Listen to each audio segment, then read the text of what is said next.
After the Shibuya incident and the death of numerous sorcerers, Yuji Itadori decides not to return to the Jujutsu school and to devote himself solely to eliminating the curses that were left loose across Japan. However, his situation is critical, as he has been sentenced to death and is now being hunted by Yuta Okotsu, a special-grade sorcerer tasked with executing him in order to contain the danger posed by Sukuna. Before delving deeper into this conflict, the story rewinds a few hours to show the internal chaos within the Zenin clan. Within the clan, the death of Nayobito Zenin is confirmed, triggering a dispute over succession. Ogi, Junichi, and Naoya inherit part of the power, but the will reveals an old agreement between Nayobito and Toji Fushiguro. If something were to happen to Gojo, Megumi Fushiguro would become the head of the clan. While Ogi and Junichi reluctantly accept this outcome, Naoya explodes in fury and decides to kill Megumi in order to claim all the power for himself. Returning to Itadori, he is shown to be emotionally devastated by the deaths in Shibuya, feeling personally responsible for the tragedy. Although his body is recovering thanks to Sukuna, his mind is on the verge of collapse.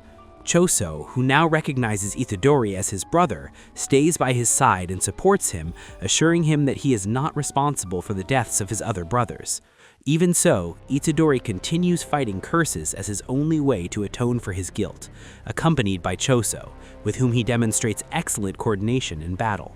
After defeating several curses, the two are interrupted by Naoya Zenin, who is searching for Megumi with the clear intention of killing him. Itadori tries to confront him, but Naoya proves to possess overwhelming speed and physical abilities. The tension escalates with the arrival of Yuta Okotsu, whose presence alone exudes terrifying power. Naoya withdraws, satisfied, leaving Itadori's execution in Yuta's hands while he pursues Megumi. Itadori fights against Yuta, but is completely outmatched by his immense power and the support of the spirit Rika, who enables Yuta to pierce Itadori's heart. Meanwhile, Choso battles Naoya, and using a new technique that floods the battlefield with blood, manages to defeat him.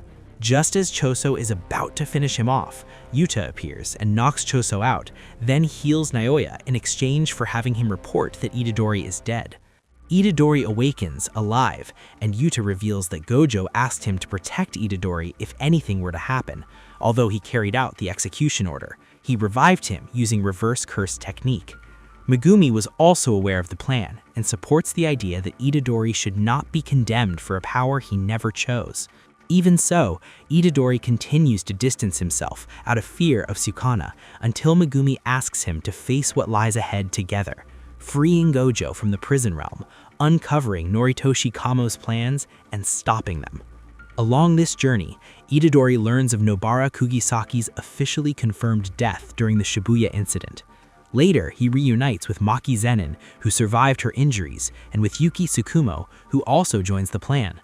Finally, the group crosses the barriers to reach Tengen, where a mysterious being is already waiting for them, fully aware that Itadori is the vessel of Sukuna. The encounter with the mysterious entity reveals that it is Tengen, although his current appearance makes him seem like a being detached from human reality. Without wasting time, the sorcerers ask him about Kenjaku's true intentions and the possibility of opening the prison realm. Tengen explains that Kenjaku's ultimate goal is to force the evolution of humanity through cursed energy, although this plan cannot be carried out immediately due to the current lack of sufficient cursed energy. As a preliminary step, Kenjaku plans to merge all of humanity with Tengen himself, who, after evolving without a vessel, developed a consciousness that extends across the entire planet. This condition makes a global fusion possible, but it would also mean the end of the world, as millions of people would gain immense power that would inevitably lead to corruption, chaos, wars, and the extinction of all life. Although Tengen opposes this plan, he admits that his evolution has transformed him into a being similar to a cursed spirit, causing him to lose his human body. This makes him vulnerable to curse manipulation, meaning his capture by Kenjaku is only a matter of time. To delay this outcome, Tengen proposes sealing his sanctuary and assigning bodyguards, though he acknowledges that with the Six Eyes user sealed, there is no longer a true obstacle standing in Kenjaku's way. Even so, the plan requires a preliminary phase known as the culling game, a survival ritual in which hundreds of sorcerers fight under strict rules and a point-based system designed to optimize cursed energy. The outcome of the game could lead either to a new era of enlightenment or to the total expansion of evil. Faced with this threat, Choso and Yuki Tsukumo decide to remain with Tengen to protect him, while Itadori's group takes responsibility for directly intervening in the ritual. Tengen also shares key information about the reversible prison realm, which could be opened using tools capable of nullifying cursed energy. However, these weapons were destroyed by Gojo in the past. As a possible alternative, Tengen mentions a sorceress known as Angel, whose technique can extinguish any ability other than her own. Her participation in the culling game makes her a crucial key to freeing Gojo. With the rules, colonies, and responsibilities defined, the sorcerers prepare to take action and prevent the world from falling into absolute chaos. With preparations underway for an impending decisive battle, the story returns to the Zenin clan, where Naoya Zenin openly opposes Megumi Fushijuro's recent rise to leadership. His contempt also targets Maki Zenin, whom he deems inferior due to her inability to use cursed energy and her weakened physical state. Although Megumi now has the authority to appoint Maki as clan head, this shift in power sparks fierce resistance. Naoya and Junichi Zenin secretly conspire to stage an accidental execution to eliminate both Megumi and Maki. The conflict escalates with the arrival of Ogi Zenin, Maki's father, who decides to purify the bloodline after deeming his daughter's failures. His resentment stems not only from their lack of cursed energy mastery, but also from his own frustration at never being chosen as clan leader. Acting without mercy, Ogi throws Maki and her twin sister Mai, both gravely injured, into a punishment chamber filled with curses, convinced they will perish. When all seems lost, Mai uses her final strength and her construction technique to forge a sword imbued with cursed energy. This sacrifice gives Maki a chance to survive, but costs Mai her life. With her dying wish, Mai asks Maki to destroy the Zenin clan, blaming it for robbing them of any chance at freedom.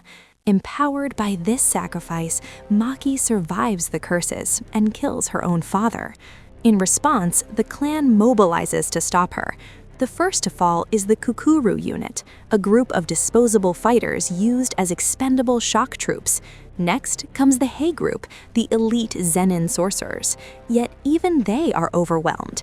Jinichi, unable to comprehend Maki's rapid evolution, is effortlessly defeated and decapitated by her sheer physical power. At last, Naoya intervenes as the clan's final line of defense. The battle reveals that Maki has fully awakened her heavenly restriction, reaching a level comparable to Toji Fushiguro. With Mai's death erasing the last trace of cursed energy from her body, Maki becomes immune to domain expansions. Using her heightened senses, she sees through Naoya's techniques and defeats him decisively. Though Maki's dying mother delivers the final blow to Naoya, Maki also kills her, completing the total annihilation of the Zenin clan and marking the fall of one of the most powerful families in the world of Jujutsu. After the massacre of the Zenin clan, the story shifts its focus to Masamichi Yaga, the sorcerer who was the first to create autonomous cursed corpses, beings with cursed energy and their own consciousness, capable of acting without external control, Panda being the prime example. Although Yaga never revealed the secret behind this technique, the higher-ups of the Jujutsu world issue an execution order against him, using Gojo Satoru's alleged betrayal as an excuse. In truth, their real objective is to force Yaga to divulge the formula to create more of these beings. The one tasked with carrying out the order is Yoshinobu Gakuganji, who leaves Yaga gravely wounded. Before dying, Yaga chooses to reveal the secret of his technique, not as an act of submission, but so that Gakuganji must bear the responsibility of that knowledge and reflect on the corruption within the Jujutsu world. The narrative then returns to Itadori and Megumi, whose mission is to locate Kinji Hikari, suspected of being connected to an underground organization known as the Fight Club. Upon arriving, they are detained, but by direct order of the leader, Itadori is allowed to participate in the tournament's main event. The plan is for Itadori to act from the inside while Megumi investigates discreetly, as any mistake could cause them to completely lose Hikari's trail. One key rule of the tournament is the ban on cursed techniques, since the audience consists of ordinary people who cannot perceive cursed energy. This forces the fighters to rely solely on physical combat. In the arena, Itadori is unexpectedly matched against Panda, who is also infiltrating the club with the same goal. Together, they stage a fake yet spectacular fight that amazes the crowd and catches Hikari's attention, leading him to plan on turning Itadori into the tournament champion purely for entertainment. Later on, Panda reveals that Hikari is controlling everything from a monitoring room protected by his ability. After defeating several opponents, Itadori finally comes face-to-face with Hikari. Hikari speaks about his obsession with risk, excitement, and control, making it clear that he seeks to rival or even surpass the influence of Gojo Satoru. When Itadori pretends not to know Gojo, Hikari realizes he is an infiltrator and decides to confront him directly. While Itadori is in danger, Megumi and Panda infiltrate the club building to locate Kinji Hikari's hideout and provide him with support. However, they are discovered by Kirara, Hikari's protege, which triggers a battle on the rooftop. During the confrontation, it is revealed that Kirara's technique allows her to prevent her enemies from approaching by placing special marks linked to the Southern Cross, as well as binding objects together using cursed energy. As the fight continues, Megumi attempts to understand how Kirara's ability works, which is based on the Southern Cross constellation. Each mark represents one of its stars and establishes specific rules of attraction and repulsion. Megumi tries to reason with Kirara, explaining that they need Hikari's help to prevent the destruction of the Jujutsu world. Kirara refuses, recalling that both she and Hikari were expelled from the school after a conflict with the higher-ups, and trusting that Gojo will resolve the situation. However, upon learning that Gojo has been sealed, she refuses to believe it and resumes the battle.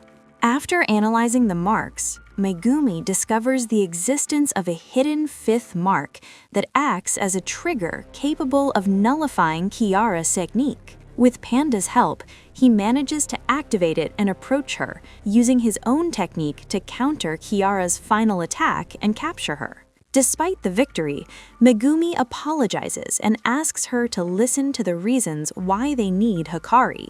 At that moment, Itadori and Hikari emerge from the hideout. Hikari demands a demonstration of determination before offering his help, so Itadori accepts his blows without defending himself. Although he claims to have no passion and sees himself merely as a pawn meant to exercise curses, his endurance and conviction impress Hikari, who ultimately agrees to cooperate with the group. Finally, it is revealed that the culling game has officially begun following the addition of a new rule by Hajime Kashimo, allowing key information about the participants to be displayed. With the start of the game and the newly formed alliance, the future of the Jujutsu world becomes shrouded in growing and dangerous uncertainty.